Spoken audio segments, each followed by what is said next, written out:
Hacerle un homenaje a este guerrero. Era el socio de Pablo Emilio Escobar Gaviria, su primo hermano. Con él empezó de ceros, empezaron robando lápidas, empezaron robando bancos, empezaron haciendo sicariato juntos, empezaron desde muy jóvenes. Gustavo era muy diferente al patrón.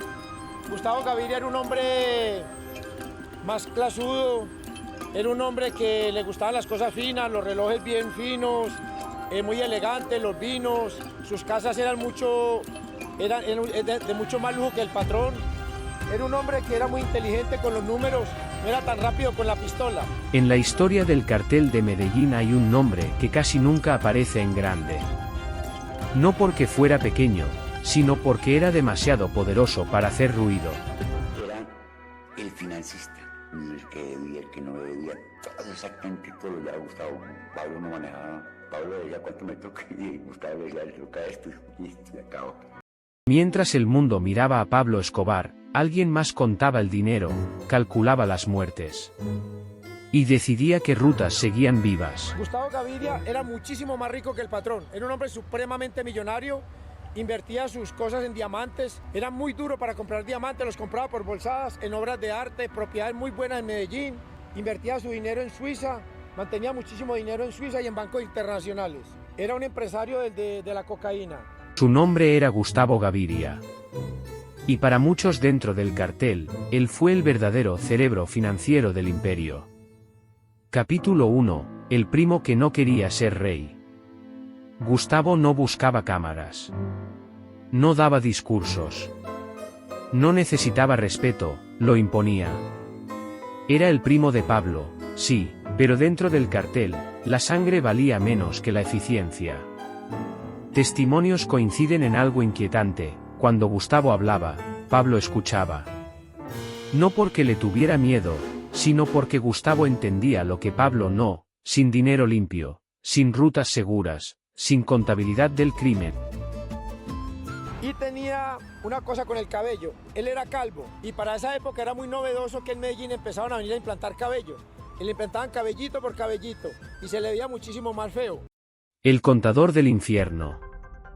Mientras Escobar gastaba millones en guerras abiertas, Gustavo se movía entre bancos, empresas fachada y contactos internacionales.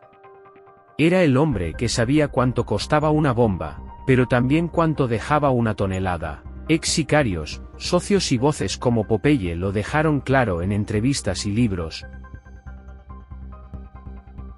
Pero realmente el que sostuvo el cartel de Medellín fue Gustavo Gaviria Rivero, porque en una guerra, si no hay dinero, no hay nada. Por muchos guerreros que haya, se necesita muchísimo dinero. Gustavo era más peligroso con un lápiz que otros con un fusil. No era un hombre muy amable con uno, don Gustavo. Lo mantenía uno así. No era como el patrón que era familia. Don Gustavo era así, pero era amable, respetuoso. Con el dinero era muy tacaño. En cambio, el patrón sí era botado con el dinero, pero don Gustavo cuidaba el dinero para cuidar la organización. No gritaba órdenes. Las cifras hablaban por él. La caída del león. ¿Más dinero que Escobar? Aquí nace la pregunta incómoda. Pablo gastaba millones. Gustavo los movía. Pablo enterraba dinero. Gustavo lo hacía circular. Dentro del cartel se murmuraba algo: las verdaderas cuentas no estaban a nombre del patrón. Estaban a nombre del primo. Silencio. Y eso cambia toda la historia. Agosto de 1990. Medellín hervía. Gustavo Gaviria fue abatido por la policía. Sin espectáculo. Sin mitología. Pero su muerte marcó algo que pocos notaron.